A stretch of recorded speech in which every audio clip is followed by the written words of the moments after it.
7 years ago, back in December of 2017, XRP put in its all-time high of $3.30. Ever since then, it's traded lower, putting in lower highs and lower lows up until the beginning of last month, where we saw it rocket past the previous cycle high up to just under $3.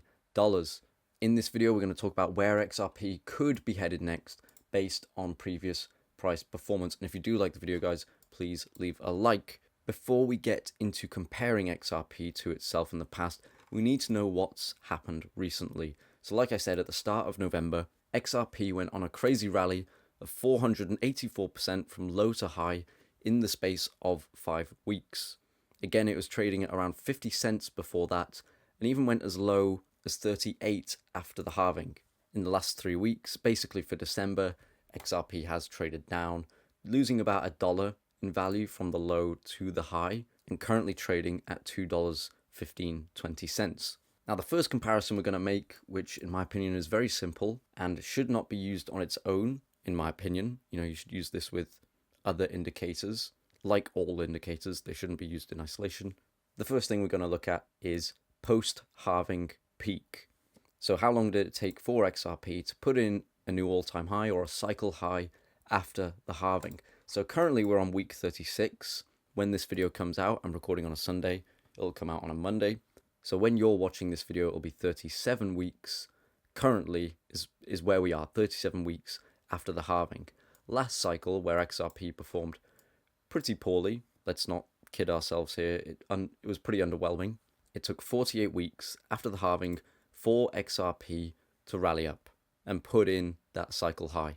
So if we want to take 48 weeks, just map that to where we currently are, you can see it would put us in March of 2025, a pretty early peak for XRP in my opinion, but still it doesn't mean you should dismiss it. You are also ignoring a lot of nuances here, like the fact that we started rallying much sooner after the halving back in 2020. I mean, it was about 4 weeks, or not 4 weeks, like 8 weeks, around 2 months basically after the halving when we started moving up. Yeah, 7 weeks, about 2 months here. If we take a look at the first halving that XRP had, we can see that it took 77 weeks from the halving to put in the all-time high, the cycle high as well. And what's interesting as well is here, it took about 30 weeks, I think, if I remember correctly, 33 weeks from the halving to the beginning of the rally. If we take a look at where we currently are, how long it's been since our last halving, we can see from the start of the rally, 29 weeks. So a much similar time frame in terms of how long it took us to start our rally after the halving. Now again, note here, it's been 7, technically 8 weeks, but this graph's showing 7 since we started because it doesn't count the first week. But it's been 8 weeks here since the start of our first move. If we go back to this first halving and take a look at the first move that we got, we can see that we rallied up for 5 weeks, the exact same as we did in November. And then we had 3 weeks of selling off, and we began our rally 8 weeks from this low, the start of this low, to the beginning of the next move up. We are currently on 7 weeks. By the time this video comes out, it will technically be 8 weeks. So if you want to assume that XRP will play out the same way that it did this first cycle, you can assume that we will get approximately 3 to 5 weeks of green price action for XRP starting now. And do note that these two moves here were basically the same in terms of percentage, how much they moved up. Now, this cycle, back in November, we saw about just sub 500% of a move. Here we saw over double that. So again, this is why you should take this with a pinch of salt. If we first of all take this move, clone it. So we're still getting under 500%, even though the second move was slightly greater. If we also then bring this up to the low, which we didn't do for the first cycle, we took it from kind of this price here, it would be $2, but we're going to set this to $1.95. We can see that that move would bring us up to $11.50 for XRP, which is over a 3x from what it did, from its all-time high. It's 3x above its all-time high. I don't know if we're going to see that. Now, what is interesting is if you want to take a look at XRP here, we can see this first move that we got basically came back up to our all-time high. It brought us to a similar place as the all-time high for XRP. And that's what we've seen here. It's brought us back up to a place similar to our previous all-time high. And then obviously this next move blew well past what we got.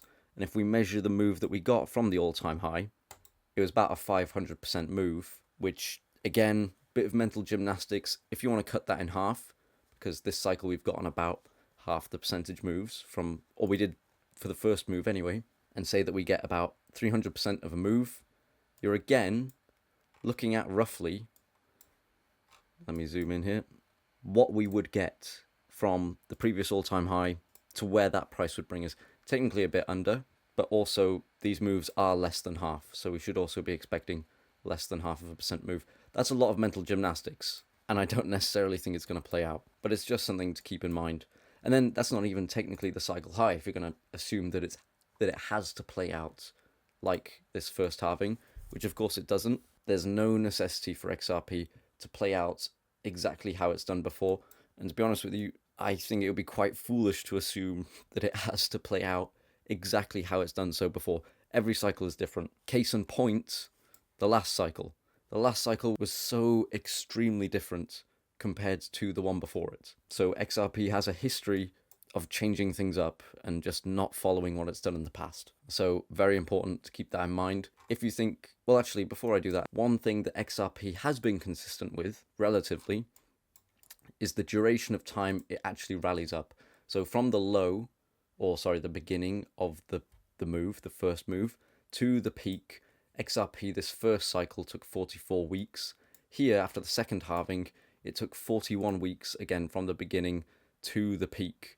So if you want to kind of take 44 weeks or plus 40, somewhere around the 40 to 45 week range, and assuming that this is the start of our move, which I don't think is too absurd or too much of a stretch to say, that would put you at the end of August when we would peak out.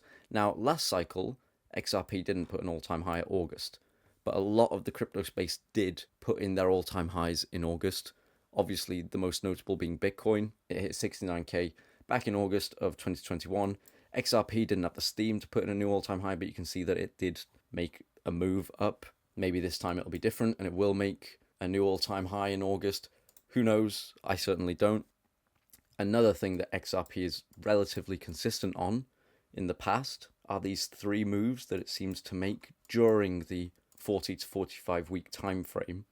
We see that it makes three moves during that time, and each of these moves lasts about a month. So this one here lasted 5 weeks, this one here lasted 4, this one here lasted 4 as well. If we go to the second cycle, it's still no different. This one here lasted 5 weeks, this one here lasted 4 weeks, this one here lasted 5 weeks.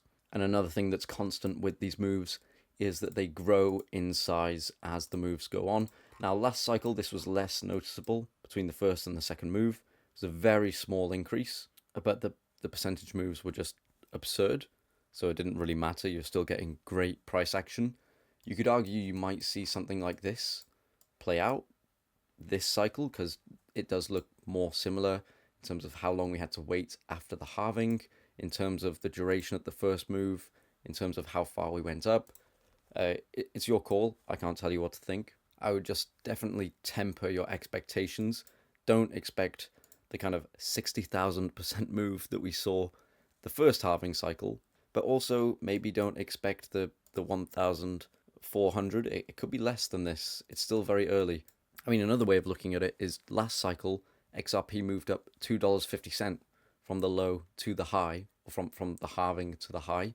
Here we've moved up from the halving to the high $2.42. So that might just be it. This could be our bull run. It'd be pretty depressing if it was, but these are things that, you know, hold equal weight to the other points. Now, one thing as well that's interesting is definitely during this first cycle anyway, every time we made a move up, so kind of from the peak to the trough, so if we zoom here and take a look so that we can see what we're looking at, if we take from the high to the low, we can see it dropped about 48% here before it made its next move.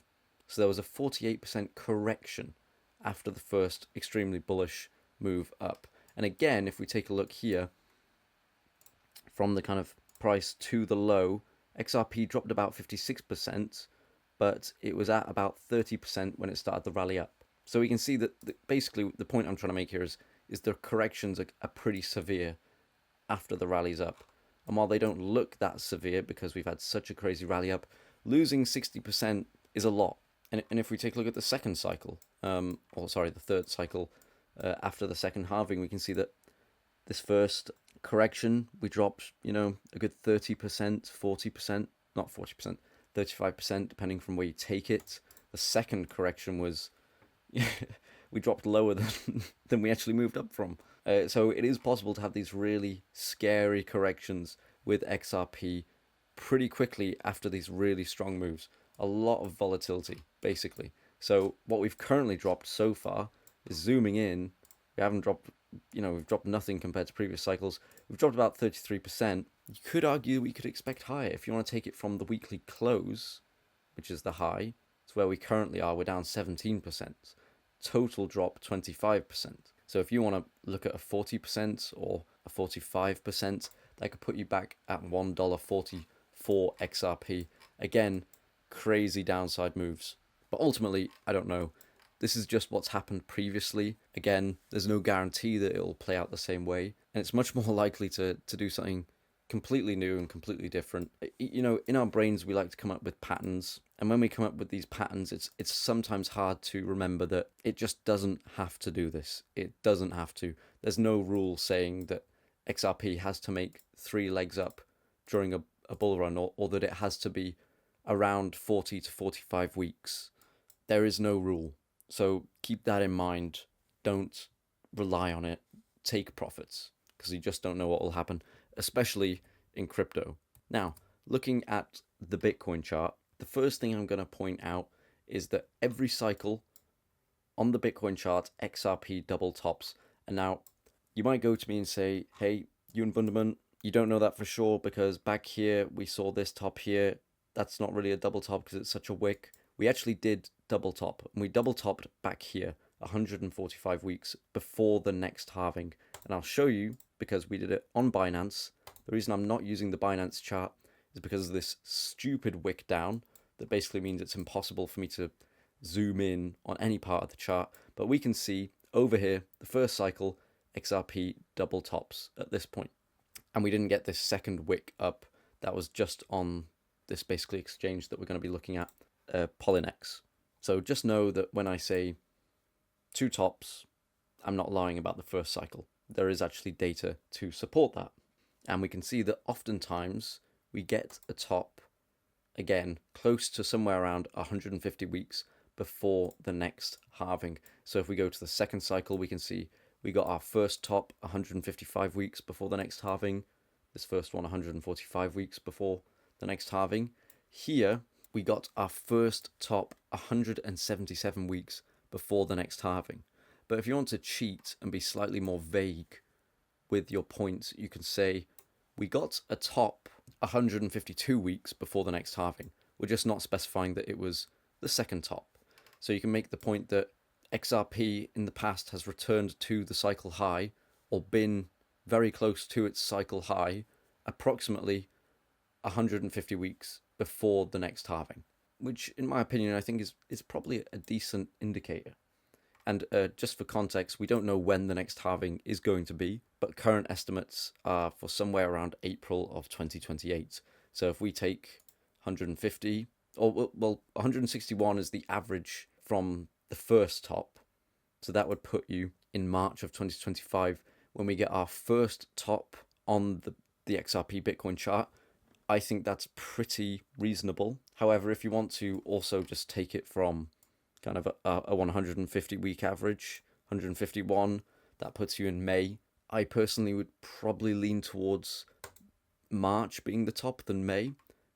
But there's valid points for both, because oftentimes during summer, from May, June, July, crypto usually goes into a bit of a lull. We don't usually see anything too crazy happen. It's usually the start and the end of the year that we get our major moves. A rule of unspoken kind of what we've seen in the past. But yeah, something to look out for, potentially 150 weeks before the next halving. So sometime around March, we see a top, one of the two. Another little interesting point here. We're not going to spend too long on the Bitcoin chart, to be honest with you. But back in 2017, when we got this rally up, this kind of, the start of our bull run, kind of a move, we can see we rallied up to this point of about, 7,000 Satoshis. We can see that if we bring this back, this 7,000 Satoshi level, it was about 27% below the previous all-time high on the Bitcoin pair. We can see it was actually about 27% the previous cycle high. At that time, it was the all-time high, but about 28% below that peak. And this was the first proper move that we got after the halving. If we zoom into what we have currently, we can see that this first move that we've gotten after the halving brought us up to a high of about 3,000 Satoshis, much lower. But what's interesting is that it's about 28% below the previous cycle high. So just, something interesting to maybe pay attention to, which might make you want to lean more towards a 2017 comparison compared to a 2021 comparison. If you are going to compare to 2017, we can expect a bit of a pullback, which is arguably not what we've had here compared to 2017, although we did get over double the move back in 2017. And then once we've had this pullback for about 3 or 4 weeks, we then get our second move up and put in our first high. Now, this second move lasted about a month, and we dropped down for about a month. You could argue we could have one more red week, and then plus 4 weeks, give or take, for when we put in our high. That would put you at the beginning of February. It would kind of line up with the minus 164-ish time frame, depending on how long. You can make it work. You can, depending on how generous you want to be, especially, we'll bring this back so that we can make the point. 177 weeks last cycle. If you want to kind of get an average, 163, these 2 points line up for kind of a late February, mid-February peak. Another interesting thing is that on average between the two peaks, this is incorrect here, but it does serve the point that you could argue that's the peak. It wasn't. That's me being dumb. This was the peak here. It was about 64 weeks between the first cycle's peaks. Here, the second cycle, it was about 33. And the third cycle, it was about 25. So averaging out, it's going to be close to something like 38, 39 weeks. If you want to assume, again, we're going to continue with this February kind of time frame, and we give 30 weeks, that puts you mid-September for our second peak. If you want to stretch it out to 38, 39, or 37, 37 puts you in November. You can quickly see how all these different points can contradict and make it look like the bull run's going to last for ages, when realistically, we have no way of knowing at all. And again, you'll always find, a reason to back up your narrative. There will always be something that will suggest, oh, well, we won't get a peak in 2025, it'll be 2026. Or you could say we always put in our high X amount of weeks after the halving. So, for example, 155 weeks before the next halving.